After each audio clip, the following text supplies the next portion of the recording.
So, look at all these bright, breezy faces. Good morning, everyone. How you guys all doing? Yeah? Anyone here excited? Yeah. The stage hypnotist is going, yeah, I know the one. Actually, this is the whole stage hypnosis row here. What's going on here? I'm suddenly, we had a stage hypnosis training this year in Vegas, and I see a whole bunch of you in the room, and I'm a little scared now. Someone might take over the stage. It's like, what do I do? Huh? Look at your hand. Yeah, this is dangerous when there's actually hypnotists in the room when I'm actually teaching, because then at the Vegas event, doing one of the exercises, one of the guys comes up, and he's actually he's posted on a suggestion to go up and hypnotize the trainer. So I'm sitting there going he's going like this, I'm going like this, and we're both falling in trance, and it was very, very embarrassing. So it sounds like we're on to a rock and roll start already. So let me formally say welcome to everyone. Welcome to, what town are we in today? I think we're in Los Angeles, isn't that right? Yeah, LA. I think this is a great place to do what we're about to do over the next few days. It's a great place for it. Why? LA is a kind of like a social place. People like the whole connecting and networking. They never know who's going to be able to help them out, and I don't know, whatever. But the point is, it's a very social sort of city, and the things that we'll be doing here are very social kind of skills. Does that make sense to you guys? Mm-hmm. And there are a couple of expectations that I want to take you guys with you, which is, first of all, the stuff that we're doing here, it should be practical. You should be able to do it in public without embarrassment and without getting caught. If you do any hypno weirdness like, and now when are you sleeping deeply, whilst they're writing out a ticket for your car, I will disavow any knowledge of you. Exactly. So what we're looking for here is, the elegance in conversation hypnosis for me comes from the subtlety, right? Now, the problem with subtlety is, if you're too subtle, nobody gets it, right? And if you're unsubtle, then everyone gets it and they don't like it. So it's a question of finding that perfect balance between. Now, the beautiful thing is, every one of you knows how to do this already because you've had at least one conversation in which it's worked, right? You've really had at least one conversation where you felt yourself clicking or connecting with another person, have you not? Where it seemed like everyone else in the room just sort of drifted away, and you had your private bubble, and you talked about whatever it is that you talked about. Everyone had at least one conversation like that? Once, yeah. So you have the capacity, you can recognize it when it happens, and you've done it before. The point of this training is not necessarily to teach you anything new as such, which is kind of weird because you paid a lot of money to be here. It's more to get you back to that place consistently, whereas in the past you may have gotten there accidentally. Does that kind of make sense to you guys? Now, I had a chat with a whole bunch of you guys earlier on as you were registering, and there's a question that's come up a lot of times, which is, finally, why did it take you 3 years, 4 years to go and put on this course? And the answer is, it's very simple. There's a couple of reasons. Number one, the Power of Conversation Hypnosis, the home study course, was what launched street hypnosis. It's what made us famous. It's our flagship course. It's still our best-selling course. And I wanted to teach this course, believe it or not, really from the first day. The problem we had was, number one, it's a 10-day course. I didn't want to just give you like a 2-day bit. I tried recently, actually, to teach the essence of conversation hypnosis in a day, and I just blew a lot of fuses. There are a lot of little bits that have to get involved. Otherwise, people go the inelegant route, which is so obvious and crass, or they become ineffective, and either way, it's just not very useful. So I needed extra time to get you to the point where you can do this stuff subtly, and it's easy, it's natural enough to do it that way. Does that make sense? And that means we need a certain momentum. There's a lot of you people in the room, and we need a certain amount of people because you need to talk to different kinds of people. If you only have 3 people to work with, well, you're going to get very used to a certain style, and that's not very useful to you. The other reason, of course, is because we've already got the home study course, and I thought, well, what's the point of doing it all over again if just listen to the tapes? What's wrong with you? Just listen to the tapes, it's fine. So what I wanted to do is teach similar material. There's going to be a whole bunch of new stuff we're going to do here as well, but I want to teach similar material in a very different way. so that, how many of you, just out of curiosity, have the home study course already, the Power of Conversation Hypnosis? That's most of you, that's good. So, I don't want to necessarily bore you and say, oh, here's tape 1. I'll press play, I'll come back in an hour, okay? Everyone got that? Okay, here's tape 2, I'll come back in another hour. I mean, that would be kind of pointless, and you'd probably feel cheated, quite rightly so, if that's what we did. So I want to teach the same core ideas, principles, in a very different way. So sometimes it won't even look like the same thing. And in that way, by getting different angles on the same kind of concept, you'll begin to understand it more clearly. Does that make sense to you guys? So even if you've listened to it thoroughly, hopefully you'll see, oh, I recognize this, but it's not the way I did it, or it's not the way I've seen it or I thought about it before. That's kind of my aim for you guys over the next few days. The final thing we want to be doing here is, this is the Conversation Hypnosis Mastery course, right? For me, mastery is all about being able to do stuff, not talk about stuff.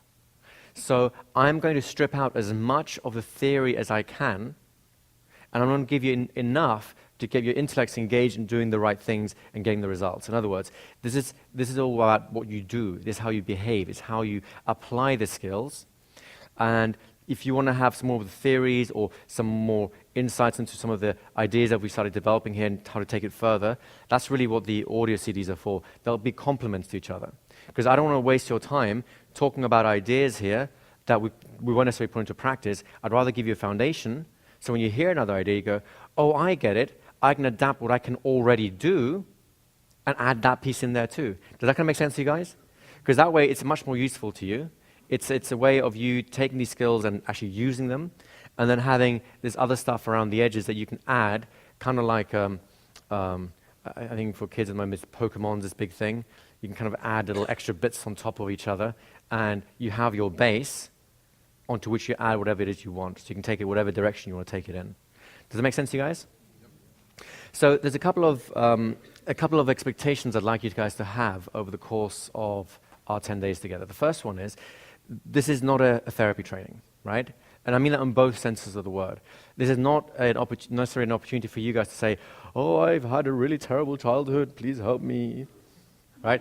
This is not an opportunity to get free therapy. This is not what we're doing here. You can expect a lot of personal change to occur. It's just the nature of what we do. But it's not necessarily that we'll be doing up here and saying, let me show you how greatly I fix people, because it's not the purpose of what we're doing here. On the flip side, this is also not a hypnotherapy training. So how many people here are hypnotherapists? Excellent, it's a nice mix. I teach hypnotherapy. I love hypnotherapy. I think it's a fantastic force for good in the world. And what you'll learn here will help enhance whatever it is you do anyways in terms of your natural practice.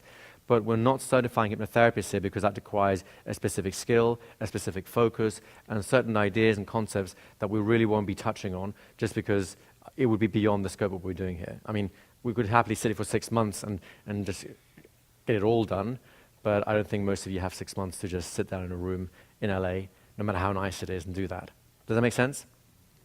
So if you have some questions about how to apply a particular idea or principle or something you've just done to hypnotherapy, if I can give you a quick answer, I will happily do so, so feel free to ask it. And if it's more complex, is it okay if I just tell you, that's more complex, maybe you can kind of corner me during a break or something, and I'll do my best to elaborate on it, but it's really beyond the scope of what we're doing here. Is that okay with you guys? Is that a fair agreement to make? And that way we can keep rolling, because believe it or not, I have a lot of stuff I want to put into the next 10 days, and I'd rather not keep any of it out, right? The other side of, in terms of what we're doing here, everyone here is an adult, right? We have no toddlers in the room, or at least people with the emotional maturity of a 5-year-old.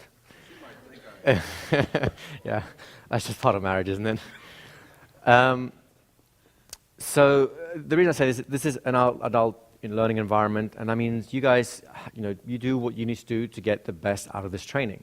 My job is to facilitate that, to make it as easy as possible, to answer your questions, prepare experiences for you, and put them together in such a way that it all makes sense at the end of the day, or actually, not necessarily the end of the day. Sometimes it'll be a few days before it makes sense. But in terms of how you get the most out of it, that's really something that you know in terms of personal style. Are you a note taker? Take notes, right? Are you more kind of absorbing the moment? By all means, absorb the moment. If you are, need to go back to the room and have a little stretch because you've been sitting down for too long, by all means, stand up and stretch. If you need to get a glass of water, there's lots of water in the back of the room, help yourself. If you want to buy any product, fine. Knock yourself out, go to the back of the room, beat the rush. The point here, guys, is do what you need to do to make this the best learning environment for yourselves. Does it make sense? But please do it in a way that's respectful of other people. If your best way of learning is to stand up on stage here and talk to everyone, then it's going to be like, hello, it's very nice of you, but can I teach now? So, we need to make sure that we don't necessarily interfere with other people's learning styles as well. But I think it's pretty straightforward that way. So take care of yourselves, do what you need to do, please don't be shy about it. I quite like having people just hang around the back or having a drink and that sort of stuff. I'm very relaxed about those sort of things. As long as you're respectful of other people, you come in and go out quietly if you need to go out. You don't suddenly get on your cell phone and start shouting in the back of the room, that sort of thing, right? Speaking of cell phones, does anyone have one of these weird and strange futuristic gadgets? Yes? Could I ask you, even if you've already turned it off, to check it, to pull it out and look at it and press buttons to check what status it's in? Because sometimes our minds have this way of telling us something's happened that hasn't. And it makes the training just much more easy. Airplane mode is good. In terms of, again, some people's learning styles, they like to have a manual, something they can flick through and have a look at and so on. This is a very kind of cutting-edge course in the sense of I've rearranged all the things and put them in different orders and so on. The upshot is there is actually no manual yet. What you will have is by the end of the week, I'm going to give you my actual lecture notes. In other words, the very things I use to keep myself on track in terms of what I want to teach you. They are basic notes. They should remind you of the highlights of the experiences you've had. So if you particularly like an exercise or an idea really strikes you that you want to remember it and so on, I strongly encourage you to write it down. The notes might be enough for you when you get them, and you may as well just capture it on your own as well. If you haven't brought anything to write with, we have pens and papers at the back there. We've got some pads. We've got lots of pens. So there's lots of resources there for you guys. There's no reason why you should miss out on anything. Everyone cool with the general learning and training environment thing? Timings. We'll start at 9 a.m. each day, so I always recommend that people turn up a bit early, 8:30 and so on. The doors usually open around 8:45, something like that. I strongly recommend that you take your skills and you practice with the people in this group. Even if the doors are closed, you'll notice we have a nice foyer outside with nice comfy seats and sofas and so on. You can grab your coffee, sit there, chat, have a conversation. Need I say any more? It's a great opportunity for you guys to start get warmed up into the spirit of what we're doing here. Use your time here as best you can. If I was in your shoes, then I would take every moment that I have here and invest it in increasing my skills, because the more you do that, the easier the next set of skills comes, and we're going to do a lot of layering here, right? Conversational hypnosis can look complex because there's lots of little things that you do, but let's put it this way. Anyone walk down the street? Have you got the capability of walking down the street? Is that something that you're physically capable of? Do you have any idea how complex that is as an act? If anyone here, just as a question sometimes that happens, anyone here in robotics? No? If you ever have a friend that's in robotics, or you want to go on YouTube and find out, it is incredibly difficult to create a robot that walks, because there's a lot of things going on, and yet you do it without thinking about it. So we want to make sure that each of the little skills in conversational hypnosis becomes as automatic as the skills that you required for walking, the balancing point, the different muscle groups that are being engaged, the counter engagement, the vision, all those things get pulled in together into something that's automatic to you now.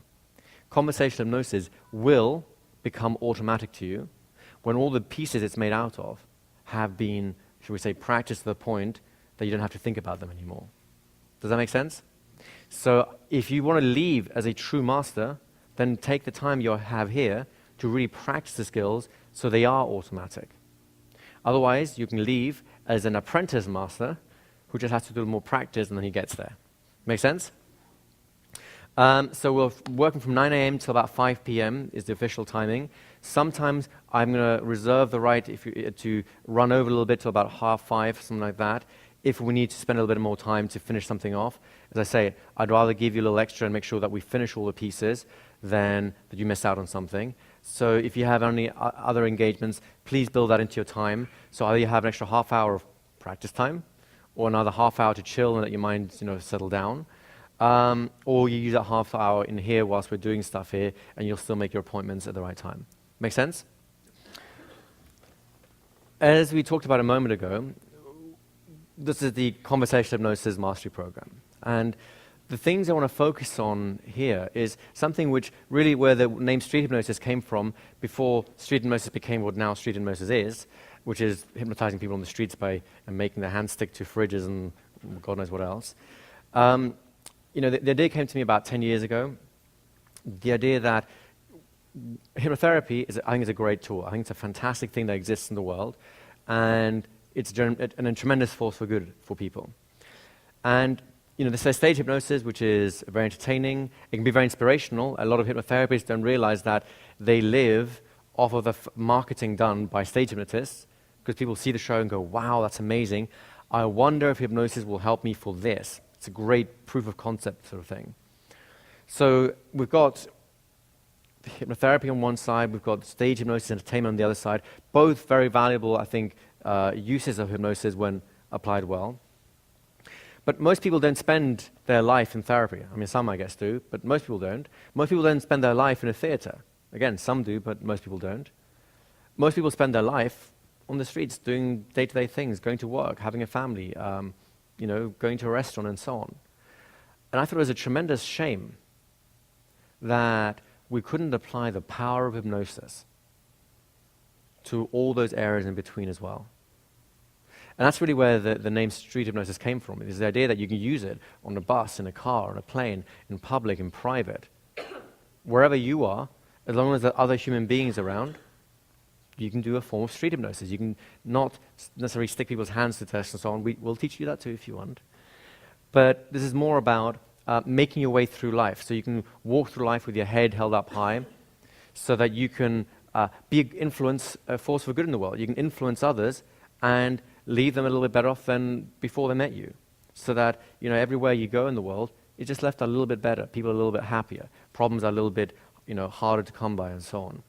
And you have the capacity to do that. You all, of course, have probably met someone at some point in your life that has been a turning point in your life. Maybe a mentor, a teacher, a parent, a family member, a friend. Someone who maybe believed in you just at the right time when you needed believing in. Maybe someone who gave you a stern talking to just at the time when you might have been starting going down the wrong path. Or someone who gave you a second chance when really you didn't deserve one, but you grabbed it with both hands anyway. You know the kind of things I mean?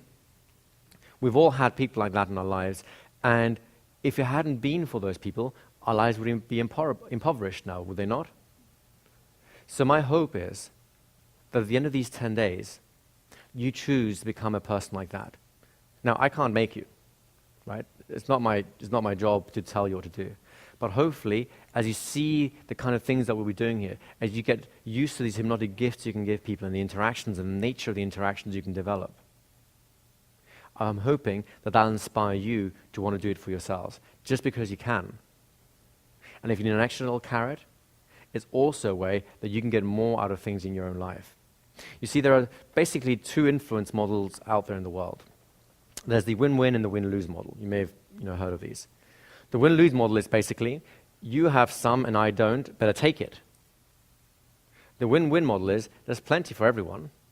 So if I help you get what you want, you'll help me get what I want. That's kind of how societies are built. The problem with the win-lose model is, it only ever works on a one-trial basis. It's far too small a scale that people look forward to, right? Let me give you an example that might bring it to life. We know the stereotype of a used car salesman, right? Is it like he's a friendly, professional person that's got your best interests at heart and will sell you the best vehicle, and if it really doesn't match your personality or what your needs are, there's no way on earth he'll let you walk away with that particular car, right? That's the mindset that everyone has when we say used car salesman, right? Yes, that's right. So there is, and by the way, of course, you recognize that there are going to be many used car salesmen who fit exactly that profile, right? Yet we don't have that as a stereotype in our mind. Why? Because there's so many out there who are willing to, shall we say, make sell or put your interests at stake in order to get their own interests met first. And the problem with this is, it's very short-term thinking, isn't it? Once that one transaction is done, what happens next? You're going to go back to that person who sold you the car whose engine fell out on the way home? No. So the kind of influence that I'm going to propose over the next 10 days is the kind that takes a longer-term view. The kind where you build up a relationship where people just want to do things for you because they know that the more they do for you, the more their life improves, whether it's emotionally, intellectually, physically, politically, whatever it is, somehow things will improve, and that's why people like hanging out with you and like helping you out as they go along. Does that kind of make sense to you guys? So hopefully by the end of the next 10 days, you'll also have an appreciation that this win-win model actually is a much easier way of moving through the world.